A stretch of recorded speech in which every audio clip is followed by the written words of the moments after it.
today's lesson we'll be looking at algebraic fractions and simplifying single fractions. The learning goal for us today is to be able to simplify any algebraic fraction.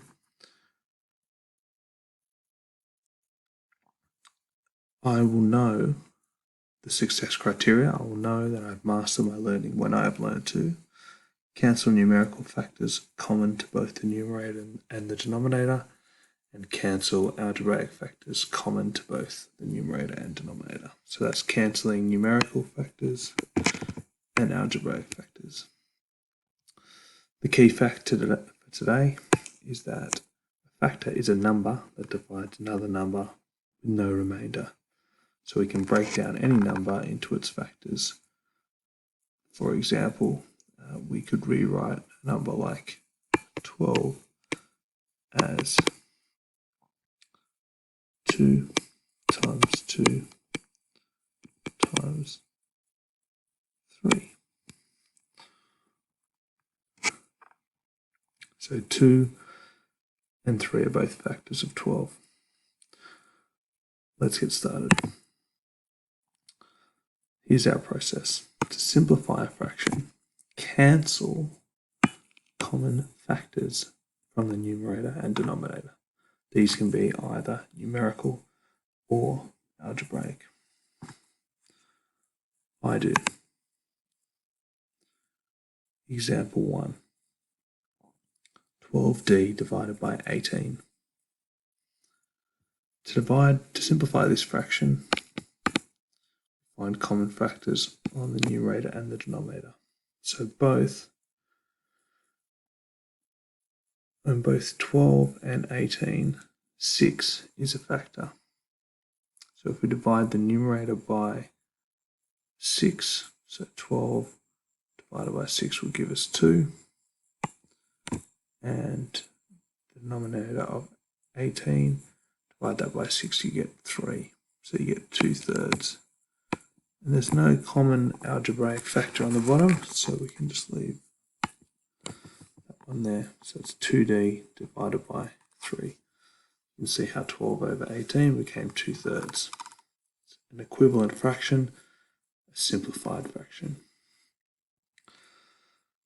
In the second one, we've got algebraic terms on the top and the bottom.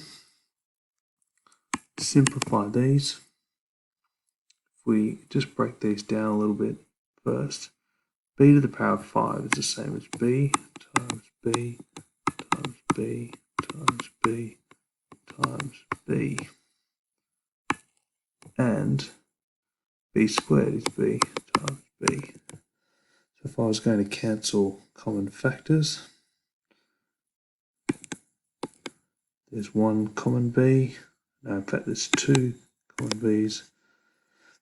And so on the numerator, I'm left with 1, 2, 3, or b times b times b. So there's going to be b cubed on the numerator. And I've just cancelled everything off the bottom. So that would just leave a factor of 1. So there's no need for me to write b cubed over 1. So I can just leave it as b cubed. Let's try a couple more. You can work these through with me together. We do. Question 3. This one has both numerical and algebraic factors. So 9 divided by 3. Both 9 and 3 have a factor of 3 in them. So if I simplify 9 over 3 as a factor, that's the same thing as 3 over 1. So I'll just get my structure in here, 3 over 1. And then I've got n to the power of 4 divided by n. Well, there's 4 n's on the top and 1 on the bottom. And so I can actually just rewrite those. I can actually cancel 1 off the bottom and 1 off the top. So I'm left with 3 on the top, none on the bottom, so only 1's left on the bottom, so it's going to be 3 n cubed. Question 4.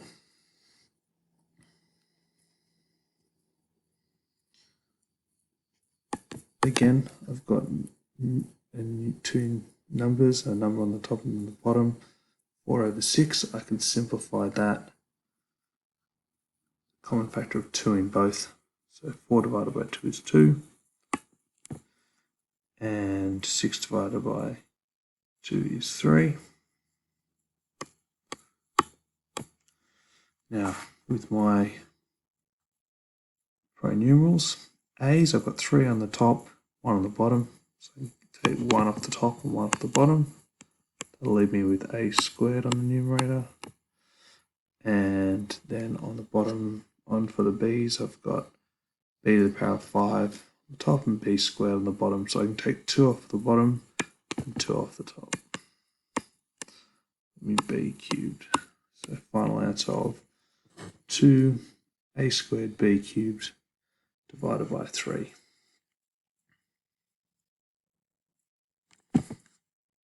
Now would be a good time to pause the video and attempt questions 5, 6 and 7 and see how you go.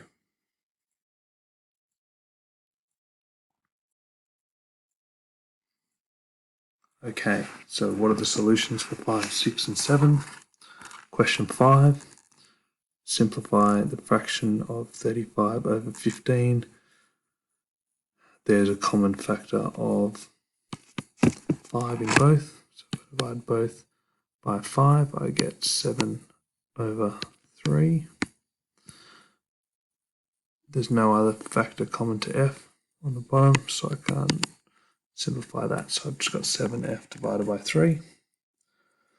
Question 6, numerical factor, fraction of 12 over 30. There's a common factor of 6 in each of those. So the top becomes 2, the bottom becomes 5. 30 divided by 6 is 5. Now, in terms of pronumerals, I can see there's a B on the numerator and the denominator, so I can cancel them off. Nothing to cancel the A with, so I can simply write that in the numerator where it was. Question 7. I've got 4 over 8. 4 over 8 is the same thing as 1 over 2, so I can write that in. Now cancelling the pronumerals, 2 x's on the top, 1 on the bottom. Cancelling 1 on the top, 1 on the bottom off. Leave an x on the top, y cubed. Take away 1 on the top, 1 on the bottom. Become y squared. So I've got 1xy squared over 2, which I can simply write as xy squared over 2. In this video, we've been simplifying single fractions. If you can do these 3 questions, that shows that you can complete this learning goal. Good luck with your other questions.